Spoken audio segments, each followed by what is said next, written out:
Welcome to Omaha Beach. Not the kind of beach where you sip margaritas unless you like your drinks with a side of hot shrapnel. The landing craft rocks forward, packed with guys whose faces are pale as milk, either seasick or realizing this trip is one way only. Captain Miller tries to keep his cool. The ramp drops in bam. Half the men don't even touch the sand. Bullets zip past like angry hornets on steroids. Grenades popping like popcorn, except this popcorn takes your head clean off. Miller dives into the freezing water, swimming through waves and blood, while hot metal rains from above, like the world's worst spa treatment. The air is filled with screams, not the fun kind from a concert, but the help, my legs gone, kind. He finally reaches cover behind a twisted metal barricade. Knowing this isn't war anymore, it's a 30-second challenge just to stay alive. By some miracle, or maybe just sheer dumb luck, Miller and the few who survived crawl up the beach, ducking behind metal fangs and sand dunes like scared crabs. The chaos hasn't stopped. Bullets keep singing past their heads. Mortar keep kicking up sand and body parts. And somewhere, a guy is still yelling for his mom. Orders are flying left and right, but honestly, it's less military precision, and more, everyone's just trying not to die. Pinned down behind a half-buried steel barricade, Miller takes stock of his so-called elite squad, a couple of riflemen who can barely reload without shaking, a medic who looks like he's rethinking every life choice, and a guy with a flamethrower who's grinning like he just found his calling in life. The enemy's got the high ground, the firepower, and apparently an endless supply of bullets, while Miller's got, well, sarcasm, grit, and a plan so crazy it just might work. At the seawall, Miller's leadership isn't about speeches or glory. It's about pointing at the next piece of hell and convincing his guys they can survive crossing it. His squad moves like a ragged machine, each part dented, but somehow still working. He just needed to knock out the last of those MG-42 gunners, and the mortar crew up north then. There'd be a nice little hole in their defenses, just big enough for him to squeeze through. Jackson, the sniper, picks off targets like he's at a carnival booth, while Rabin lays down fire with the kind of enthusiasm usually reserved for bad poker bets. They finally push forward, clearing out the bunkers one grenade at a time until the beach is, well, let's just say ours, if you ignore the fact that it looks like hell's front yard. And just like that, after hours that felt like days and bodies that could have filled a football field, the bunkers were smoking ruins, the MG-42 silent, and the mortar teams permanently retired. Miller's squad stood there. No cheering, no high fives, just the quiet understanding that winning here meant living long enough to get the next impossible job. And as HQ's orders came crackling through the radio, you could almost hear the collective thought, great, what could possibly go wrong next?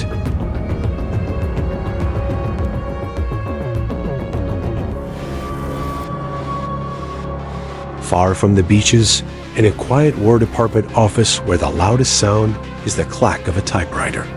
Then someone spots a grim pattern 3 Ryans, all brothers, all dead within days. The last one, missing somewhere in France. The mood shifts from routine bureaucracy to a moral emergency. A report is typed up, stamped, and hand-delivered to the desk of President Franklin D. Roosevelt. Before the letter from Roosevelt could even warm the inside of a dispatch bag, a government car rolled up a dusty Iowa road toward the Ryan farmhouse. 2 officers in spotless uniforms stepped out. Mothers in wartime knew exactly what that kind of visit meant. The sort of truth that buckles knees and drains the air out of a room. While she was told that 3 of her boys were gone.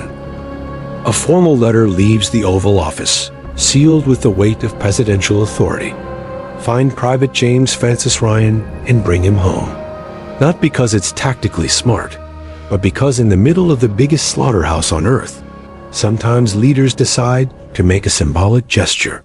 And symbols, everyone in that office knows, cost more than the ink used to justify them. Somewhere on the blood-soaked coast of Normandy, Captain John H. Miller had just finished turning chaos into something vaguely resembling a victory. His reward? Not rest, not a hot meal, just another impossible errand dressed up as orders. A colonel handed him the kind of mission that only looks simple on paper. March through a country crawling with enemy patrols to find one soldier, a private, and bring him home. It wasn't strategy. It was sentiment with a body count. Miller didn't need to ask how many men this would cost. The answer was always the same: as many as it takes. Because somewhere far from the mud and the stench, a man in a clean office had decided this gesture was worth other people's lives. And just like that, the war got smaller, meaner, and far more personal.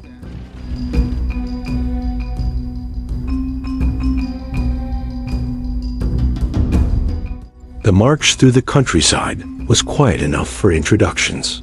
Not that anyone really wanted to know the names of men they might be burying by week's end. First was Sergeant Horvath, Miller's right hand and the kind of man who could carry a house on his back if orders said so. Then Caparzo, young and reckless, carrying more attitude than ammunition. Wade, the medic, whose calm hands were good at keeping men alive, just long enough to die somewhere else. Rybin, the loudmouth with a machine gun, because God forbid death should come quietly. Jackson, the sniper who spoke to God more than to people. And Mellish, who cracked jokes like the war was a comedy that just needed better writers. And finally, Upham, the replacement green as the grass under his boots, staring at everything like he'd accidentally walked into the wrong nightmare. By the time they reached the outskirts of the ruined town, the sky had decided to join the war. Rain fell in sheets, soaking their uniforms until the cold felt personal. Through the curtain of rain, shapes began to move American helmets. Miller cut to the point. We're looking for a Private James Francis Ryan 101st Airborne. Airborne, huh? If he's lucky, he landed on solid ground. If not, well, maybe he's still hanging from a tree somewhere. Miller signaled the men forward, weaving through the skeletal remains of buildings that once meant something to someone. Rain hammered the broken rooftops, dripping through holes like the place was crying for itself. In the hollowed-out shell of what used to be a home, they found them. Father, mother, a girl, and a baby. Caparzo scooped up the little girl, his rifle slung uselessly at his side, a rare smile flickering across his face. And then one sharp crack, no warning. Caparzo staggered, the smile still there for a half second, before the weight of the world and the bullet dropped him into the mud. Somewhere up in the skeletal remains of a building, a sniper had just scored himself a little piece of someone's humanity. Caparzo lay on his back in the mud. He fumbled at his jacket, pulling out a crumpled, mud-stained envelope and shoved it weakly toward Miller. High above, through the shattered remains of a building, the German sniper still had him in the scope, patient as a vulture. Jackson exhaled slowly, his fingers steady. One shot. The rifle roared, and the sniper's head disappeared from the equation. The air smelled like cordite and wet plaster, and for a moment, you could almost pretend it was justice. Almost. Miller's eyes lingered on Caparzo's body, just long enough to make it hurt. Then he turned. We keep moving. In this war, grief wasn't a pit stop. It was just another thing you carried. The camp baked under the midday sun, canvas tents stretching in neat rows like someone thought war should be organized. The air tasted like dust and boredom. It had been days since Caparzo's death, but the team carried the silence like extra gear heavy and always in the way. Miller walked through the heat haze, calling out, "Private Ryan," like maybe the guy would just pop out from behind a crate. Then, from the chow line, a voice shot back, James Francis Ryan, C Company? And just like that, God decided to send an intern to help. The man Mendelsohn was no hero, just a sunburned grunt who'd shared foxholes with Ryan before getting split up. He pointed east toward Ramelle with the casual fatalism of someone who'd seen enough to know you don't. Rush toward places like that, you survive them, if you're lucky.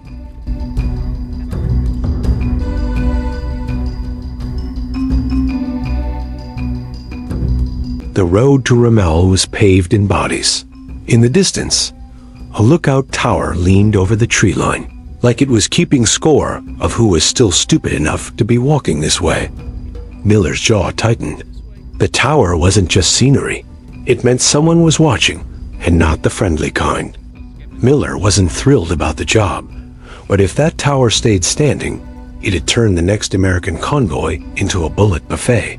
So, like every grim task in this war, it became everyone's problem, whether they liked it or not. Miller broke down the plan like a bad joke nobody wanted to hear. The squad moved like shadows. Every step was a gamble.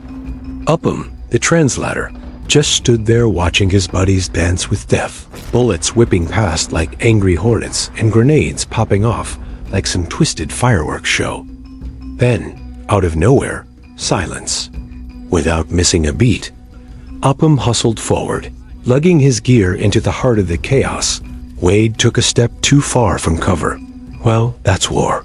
The others barely had time to curse before Miller barked orders. No heroics, just cold efficiency. Wade's luck was spent, and the war wasn't finished with him yet. Suddenly, Ribbon snagged a live German soldier, an awkward little prize, amidst the mountain of corpses littering the tower. The squad's collective moral compass instantly went haywire, ready to turn this guy into their new punching bag, or worse. But then Miller, in a move that pissed off half the team, just let the guy walk. The camp practically blew up. Old loyalties fractured, tempers erupted, and Ribbon looked like he was about to lose his last shred of sanity. Miller's cold logic? He wasn't about to sign up for extra funerals or paperwork. Mercy, in his world, was just a convenient excuse not to carry another dead weight. In the grim calculus of war, compassion was a liability, and this decision? Everyone swallowed it bitterly, because survival often means choosing which souls you're willing to lose. They were slogging through a dry, green field when suddenly the armored vehicle rolled onto the dry field, rumbling like a stubborn beast. Before it got a taste of some angry fireworks, a bombing that turned the metal hulking mess into a smoking wreck. But then, out of nowhere, a shot rang out clean. Ryan and his small crew didn't look like much of a welcome. Committee more like a ragtag group that had been through hell and back, wondering if anyone was actually coming to save them, or just to add to the body count. Ryan, first and 506. Ipsy telling me third and 506. James Francis, Ryan? Yes, sir. They reached Ramelle, the last bridge before whatever hell awaited beyond. Miller took a breath, the weight of the mission heavy on his shoulders. He laid it out straight. They were there to bring Ryan home, and that meant telling him his 3 brothers were dead. The kind of news nobody wants, but someone's got to deliver. Ryan listened, eyes steady but cold, and then refused flat out. No speeches, no pleas, just a blunt no. Because in a war where everyone's fighting to survive, sometimes the hardest battle is the one you fight alone. The rejection hit the squad like a punch to the gut. 2 lives sacrificed just to find this guy, and for what? To be told no? The grumbles started low but quick, like an avalanche waiting to roll. Every man had an opinion, most of them involving a burial at sea or a long walk off a short pier. But Miller, a soldier through and through, just sighed and nodded. He got it. This wasn't about orders or medals. Ryan wasn't just refusing to leave. He was standing guard over that last damn ridge, holding on to whatever scraps of purpose the war hadn't eaten yet. And sometimes, the hardest orders are the ones you don't give. In the grand tradition of throwing good men into bad situations, Miller decided to stick around and join the ragtag bunch guarding the Ramelle Bridge. Because why not? When you've already lost 2 good men chasing a ghost, signing up for a suicide mission seemed like the logical next step. He set about carving up the battlefield with the kind of ruthless efficiency only war can teach, placing men where they do the most good, or at least delay the inevitable. The plan was simple. Welcome the full German army with open fire, and pray the hell didn't come early. Miller wasn't about to pretend this was a victory march. It was just another day closer to whatever waiting for them on the other side of that bridge. After they finished setting up and took a brief, absurd coffee break because nothing says last stand like sipping lukewarm Jave, the Germans rolled in.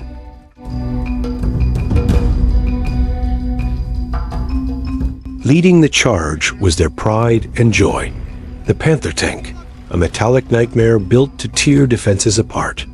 But Miller, Ryan, and their ragtag crew were already lined up on that last damn bridge, ready to welcome them with open fire. Half-track just went by.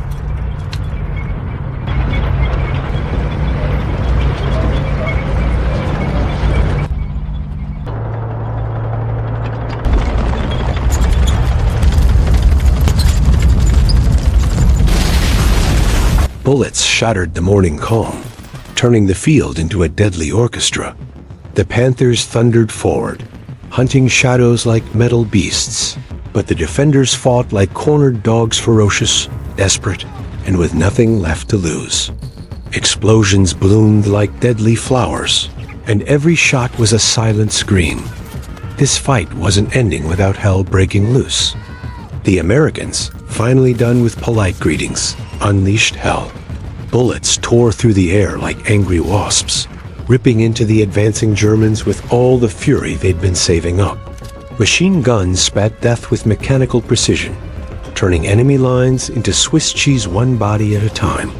The roar of explosions was the soundtrack of carnage, each blast another grim reminder that the war wasn't about glory, it was about survival, pure and ugly. But this wasn't some walk in the park. The Germans weren't just rolling in, they were roaring in.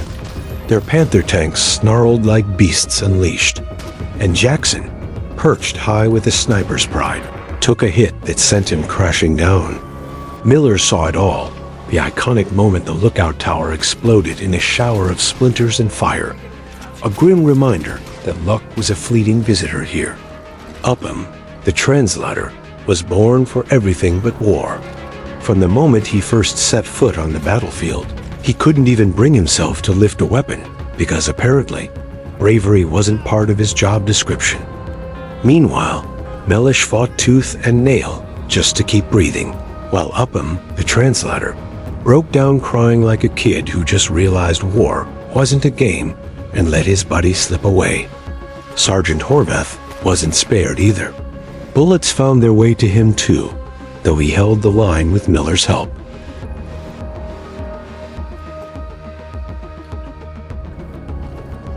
The German onslaught kept coming, brutal and unrelenting, herding the Americans into a corner where hope was just a fading ghost. Ryan and everyone else, including Captain Miller, kept fighting against those metal monsters, even as the shell casings slammed right into their faces, because quitting wasn't on the menu, no matter how brutal the welcome. Miller and his squad found themselves backed into a corner Ramelle bridge, slipping through their fingers like sand.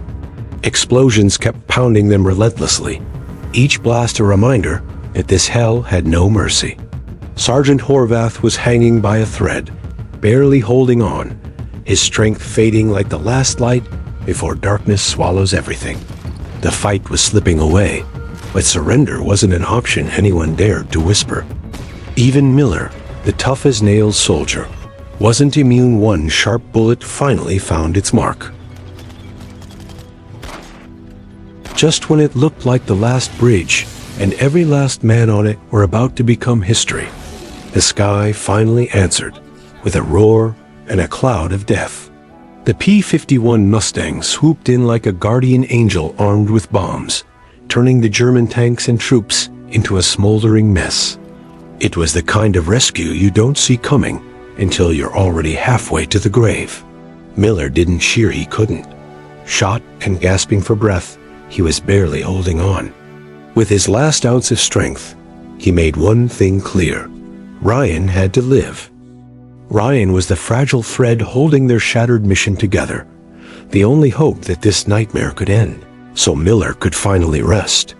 Ryan's pain exploded into a scream so raw and haunting it echoed in his bones for decades, carrying him through a long life filled with children and grandchildren living proof of a war's cruel bargain.